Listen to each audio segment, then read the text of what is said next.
un jueves más,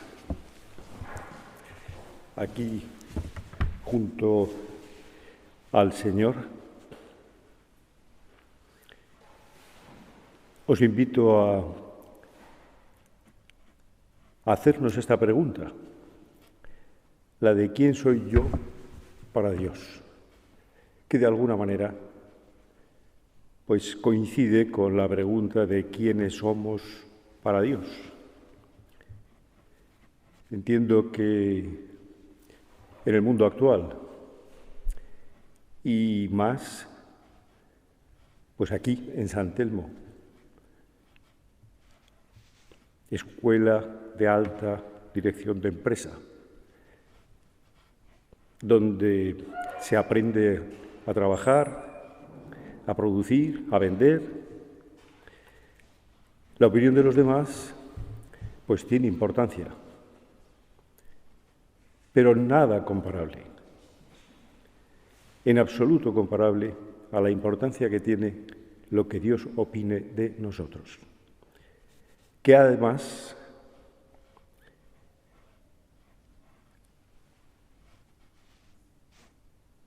si como consecuencia de nuestra formación conocemos esa opinión divina, tendremos en nuestras manos el mejor remedio para toda crisis de autoestima, cuestión que hoy está muy sobre el tapete, ¿no?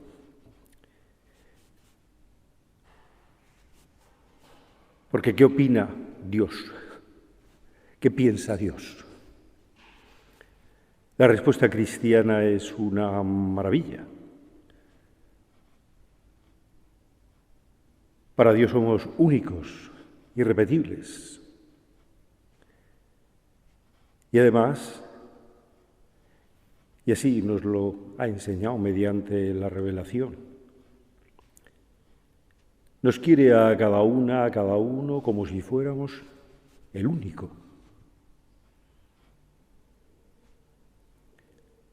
Nos quiere mucho más de lo que nosotros podamos querernos, de lo que nos puedan querer quienes más nos han amado y nos aman en esta vida.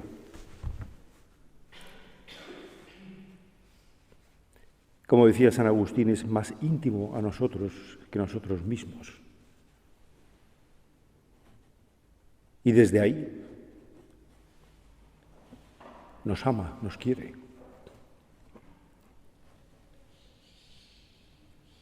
¿Dónde encontramos la confirmación de esta preciosa doctrina? Pues la encontramos evidentemente en el Nuevo Testamento, la encontramos en los Evangelios, la encontramos en ese no desdibujarse ninguna persona para Jesucristo, ese vivir Dios hecho hombre, como ejercitándose continuamente en una especie de zoom, para atender las necesidades de este, de aquella, del otro, de todos. Pero sin duda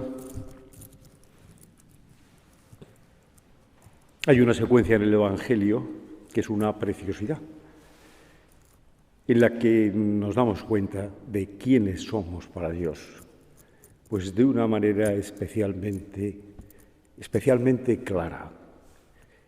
Y es la Anunciación, seguida de la visitación de Nuestra Señora, su prima Santa Isabel. En la Anunciación, Dios irrumpe en la historia humana. ¿Y cómo lo hace? Sabemos que el arcángel San Gabriel se aparece a la Virgen y de labios del arcángel San Gabriel oímos la primera palabra de la recreación de la historia, de la nueva creación. Esa palabra es alégrate. O sea, alégrate. es alegría.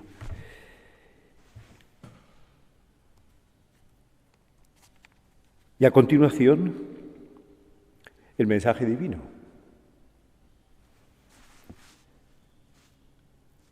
Un mensaje divino inconcebible para nosotros. Un mensaje divino jamás oído. Un mensaje divino en el que Dios se acerca a una mujer, casi adolescente, para decirle que si quiere ser madre de Dios hecho hombre.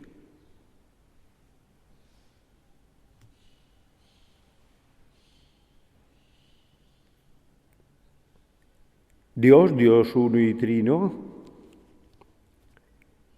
quería el sí voluntario de la Virgen. Y la Virgen, y ahí nos encontramos con cómo la fe de la que hablábamos el último día es quien nos permite saber quiénes somos para Dios, ¿no? La Virgen con una fe que nos asombra, le dice a Dios que sí, fiat, hágase.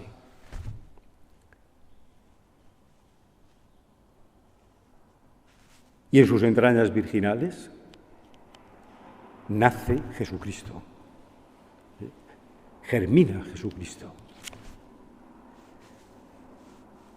No debemos separar esta anunciación de esa otra anunciación muy elegante, que es la anunciación a San José, al bueno de San José, que sin duda andaba atribulado o andaría atribulado al ver lo que estaba ocurriendo con su prometida. Y sabemos que, y muestra su nobleza de espíritu, San José decide que la posible vergüenza recaiga sobre él y desaparecer de escena. En ese momento es en el que tiene lugar la anunciación de San José, en sueños, algo frecuente en la Sagrada Escritura. Y cómo Dios le dice que la criatura que hay en ella viene del Espíritu Santo. Y San Mateo nos dice cómo San José hizo lo que le había mandado el ángel del Señor y acogió a su mujer.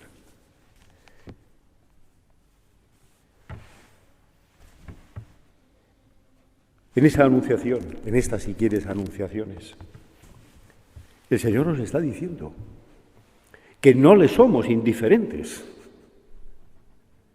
que no hay criatura humana que le sea indiferente.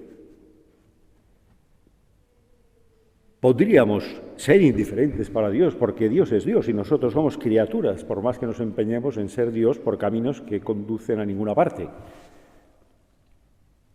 Pero no somos indiferentes para Dios. Y la prueba es que Dios quiere hacerse hombre, un hombre, igual en todo a nosotros, menos en el pecado. Y que ese hombre sea perfecto hombre y perfecto Dios. Y que esa vida divina que viene a regalarnos, esa vida divina que es más fuerte que la muerte, nos llegue mediante los sacramentos, nos llegue mediante la oración, nos llegue mediante la unión con el Señor, de manera que podamos llamarnos hijos, con toda propiedad, hijos de Dios. El bautizado es, ante todo, un hijo de Dios.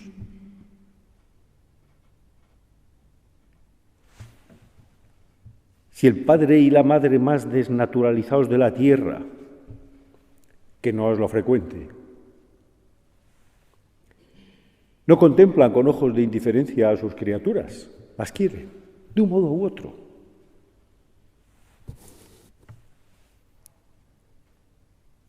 Hay autores que dicen que incluso que la relación paterno-filial, incluso amorosa, también se puede establecer a palos. Es un poco fuerte y hoy en día ya me contaréis.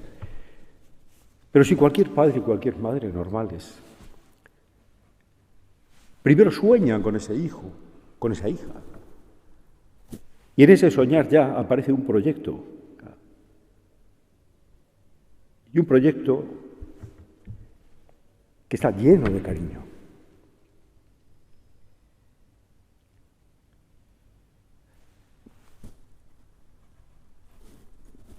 Dios, Jesucristo. No es casual que las dos principales revelaciones que nos hace sean la Santísima Trinidad, es decir que Dios no es un ser solitario y que es personal, que ama, y la filiación divina, que somos hijos de Dios. Si para un padre y una madre, un hijo, una hija, no pueden ser indiferentes. Ahí está esa novela ejemplar de Cervantes, ¿no? La fuerza de la sangre. Para Dios muchísimo menos. Y si unos padres sueñan con ese hijo, con esa hija, y sueñan con lo que puede llegar a ser su vida y ponen los medios que tienen a su alcance, imaginemos Dios. Pues claro que tiene un proyecto respecto a cada uno de nosotros, de manera es que no solo no somos indiferentes, sino que además somos queridísimos y queridísimos para llevar a cabo una misión. Por eso se habla de vocación cristiana. O sea, no estamos en la vida como consecuencia del azar, del destino, esas frías manos, ¿no? No. Estamos en la vida como consecuencia del amor de Dios en primer lugar y de ordinario del amor de nuestros padres. Y el Señor nos quiere, salvando las distancias, como quería a la Virgen para esa misión, como quería a San José. Pues a ti y a mí también nos ha traído aquí para que realicemos un papel.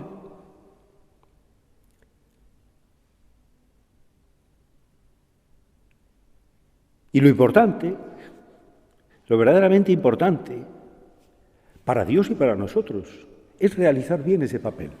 Me acuerdo ahora, en este momento, de José Enrique Ayarra, pues se puede decir, famoso organista de la Catedral de Sevilla durante muchos años, al que me unía una muy sincera amistad.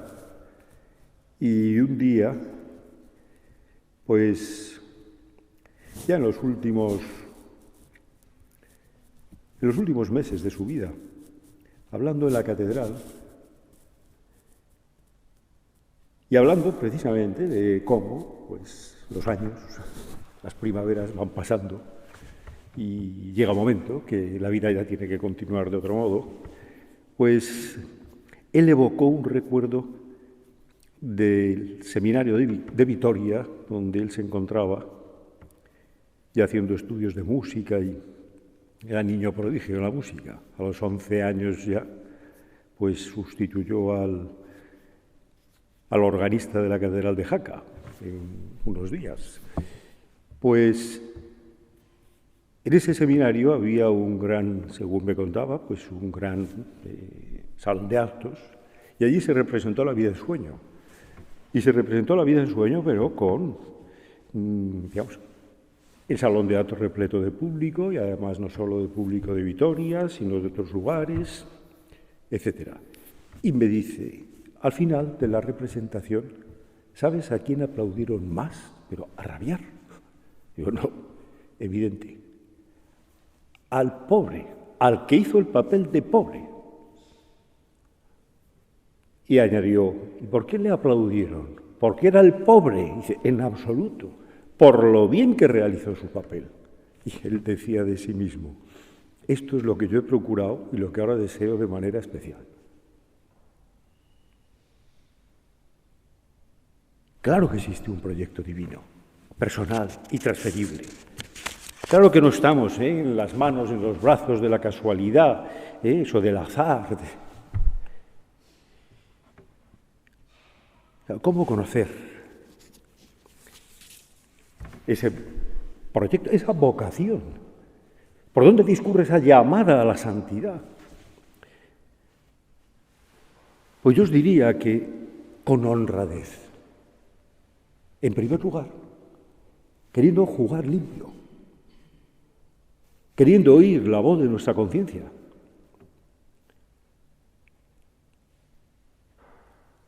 Y entonces se percibe el paso de Dios. Y se percibe pues de un modo notorio, como alguna de estas grandes conversiones, o se percibe de un modo, digamos, delicado, sutil. Dios es muy, muy, muy elegante. Y se va percibiendo en gerundio, ¿no? De manera que, aun con nuestros devaneos, con nuestros despistes, pero si existe esa honradez, y si a esa honradez, para no extendernos, si a esa honradez le añadimos la gracia sacramental, le añadimos esa oración, lo más sencillo del mundo es hablar con Dios. Y nos lo están robando. Y ahí hay que ofrecer una resistencia. Y una resistencia mediante la propia vida. Y sí, yo hablo con Dios, claro que hablo con Dios. Y miro al sagrario y miro a este sagrario y ahí veo al mismo Jesucristo que nació de la Virgen, al mismo Jesucristo que meció en sus brazos a San José, al mismo Jesucristo que llamó a los apóstoles, que les acompañó. Si a esa honradez le añadimos, ¿no?, la gracia de Dios,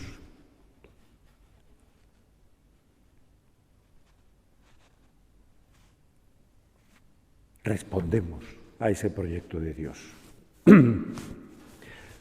Respondemos a ese proyecto de Dios. Y también hay que neutralizar el aturdimiento, por no decir el atontamiento, aquella división que hacía alguien, ¿no?, entre los despistados y los no despistados, y dice, los despistados van a más. Tenemos que defendernos de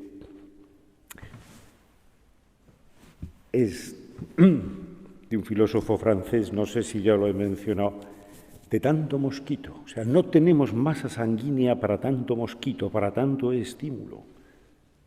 Y leí hace poco la genialidad en un libro sobre Leonardo da Vinci. Dice, ¿dónde estaba su genialidad? Y entonces, según este autor, fundamentalmente su genialidad, que sin duda existía, estaba o se encontraba o tenía como punto de partida una capacidad de atención excepcional. O sea, mirar el haz y el en vez de una hoja hasta prácticamente fotografiarlo, mirar los rostros de las personas que pasaban hasta detectar el rostro que respondía al estado de ánimo que él quería pintar, etc. Le pedimos pues a nuestra Madre del Cielo, y con esta advocación preciosa, la medalla milagrosa, le pedimos esta atención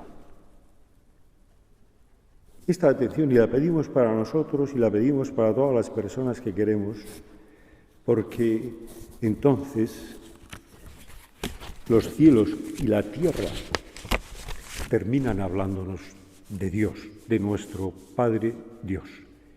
Y porque siempre ha visto la tradición a la Virgen recibiendo ese mensaje que cambiaría la historia del mundo mientras hacía oración.